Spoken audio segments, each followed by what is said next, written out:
जांच एजेंसियां कांग्रेस छोड़ अब बीजेपी के पीछे पड़ी। क्या बदल रही है हवा? बीजेपी की जगह कांग्रेस की लहर। कर्नाटक में बीजेपी नेताओं पर जांच एजेंसियों के छापे। कांग्रेस नेताओं का दावा, अधिकारियों को लग गया है अंदाजा, बीजेपी की विदाई तय। कर्नाटक विधानसभा चुनाव का ऐलान किसी भी दिन हो जाएगा। दावा किया जा रहा है कि मार्च के अंत तक अगर चुनाव का ऐलान भी नहीं हुआ तो अप्रैल की शुरुआत में चुनाव की तारीखें जरूर घोषित हो जाएंगी। मुख्य चुनाव आयुक्त राजीव कुमार साफ कर चुके हैं कि 24 मई से पहले कर्नाटक में नई सरकार बन जाएगी। जाहिर है इसके लिए कम से कम एक सप्ताह पहले चुनाव प्रक्रिया भी पूरी करनी है। ऐसे में अप्रैल के पहले सप्ताह तक चुनाव का ऐलान होना तय माना जा रहा है। लेकिन जैसे जैसे विधानसभा चुनाव करीब आता जा रहा है, राज्य की जांच एजेंसियों का रुख बदलता दिख रहा है।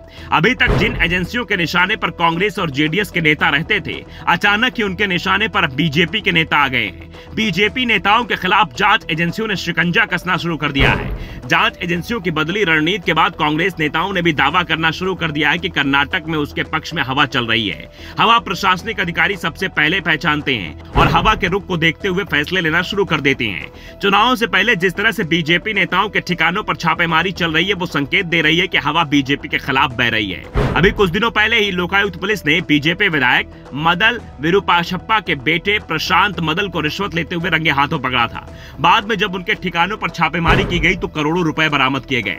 प्रशांत मदल इस समय जमानत पर हैं, लेकिन इस मामले में बीजेपी की बहुत किरकिरी हुई थी। कांग्रेस नेताओं को अपने उस दावे को सही बताने का मौका मिल गया था जिसमें उन्होंने दावा किया था कि कर्नाटक में हर काम के लिए कमीशन देना होता है। कर्नाटक कांग्रेस ने तो पेसीएम के नाम से एक कैंपेन भी चलाया था। कांग्रेस का दावा है कि राज्य में सरकारी ठेके के बदले 40% कमीशन देना पड़ता है। बीजेपी विधायक के बेटे का मामला अभी शांत भी नहीं हुआ था कि अब छापेमारी में बीजेपी के एमएलसी फंस गए हैं। बीजेपी एमएलसी आर शंकर के घर छापा मारा कमर्शियल टैक्स विभाग ने, और इस छापेमारी में 6000 साड़ियां और 9000 स्कूल बैग मिले हैं।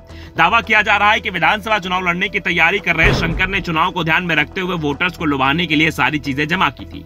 इन सभी चीजों को जब्त कर लिया गया है। जब्त सामान को स्थानीय पुलिस को सौंप दिया गया है। हावेरी के डिप्टी कमिश्नर रघुवंदन मूर्ति ने कहा कि अगर एमएलसी बिल उपलब्ध नहीं करा पाए तो उनके खिलाफ मामला दर्ज किया जाएगा। दबाव में आए कर्नाटक के सीएम बसवराज बोम्मई ने कहा कि जांच एजेंसियां स्वतंत्र हैं, वो बिना दबाव के अपना काम कर रही हैं। आर शंकर 2018 में प्रज्ञावंता जनता के पार्टी के टिकट पर रानीबेनूर विधानसभा से चुनाव जीत गए थे। पहले उन्होंने कांग्रेस जेडीएस गठबंधन सरकार को समर्थन दिया और फिर 2019 में बीजेपी में शामिल हो गए। दल बदलने के चलते उन्हें अयोग्य करार दिया गया था। बीजेपी ने उन्हें उपचुनाव में टिकट नहीं दिया, लेकिन बाद में एमएलसी बना दिया था। और एक बार फिर शंकर विधानसभा चुनाव लड़ने की तैयारी में जुटे हुए थे। लेकिन जिस तरह से उनके ठिकाने पर छापेमारी के सामान की बरामदगी हुई है, उसके बाद से बीजेपी एक बार फिर बैकफुट पर दिखाई दे रही है। दावा किया जा रहा है कि जांच एजेंसियां हवा पहचान रही हैं। कांग्रेस तो पहले से ही दावा कर रही है कि कर्नाटक विधानसभा चुनाव में इस बार उसे 140 सीटों पर जीत मिल रही है।